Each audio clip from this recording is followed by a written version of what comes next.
Isang napakagandang katanungan para sa aking mga contestant. Eto nga, pa-summer na tayo. Bakasyon tayo lahat, di ba? Ikaw ba, Vibery, ano ka? Beach or mountain person ka?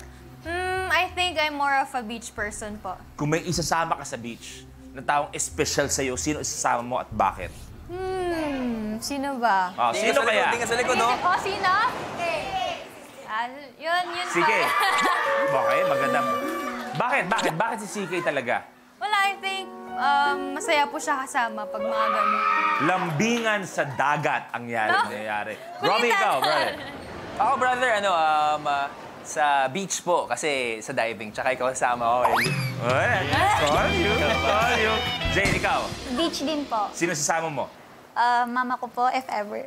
RK, ikaw. Ako, bro, naumpisahan na namin yung interview kanina. Si Jaiho na sasama ko sa dagat. Uy, payo! Di ba, Tol? Oo, Tol. Sama-sama tayo. Dagat-dagat. Langoy-langoy. Ano plano mo ba? Dinner date? Iitsa mo na lang? Anong gagawin? Dinner date muna. Pag medyo nalasing ko na ng konti, sasangaling ko na. Jai, maganda plano. Medyo lalasingin ka. Tas pre, wrestling daw kayo sa kalin. Okay ba sa'yo, pre? Okay yun. Dulo-dulo. Patay ako, ah. Ikaw, Jai, kung may isasama ka sa beach. Parang kanina nakita ko malungkot si Jade. Baka, syempre, lalaki tayo dito, Jade. Laki, oh. Jade, tingin mo ba? Yan ang deserving ng puso mo. Swag na swag. Jade, napakamot ka pa. Ano ito, may anaan?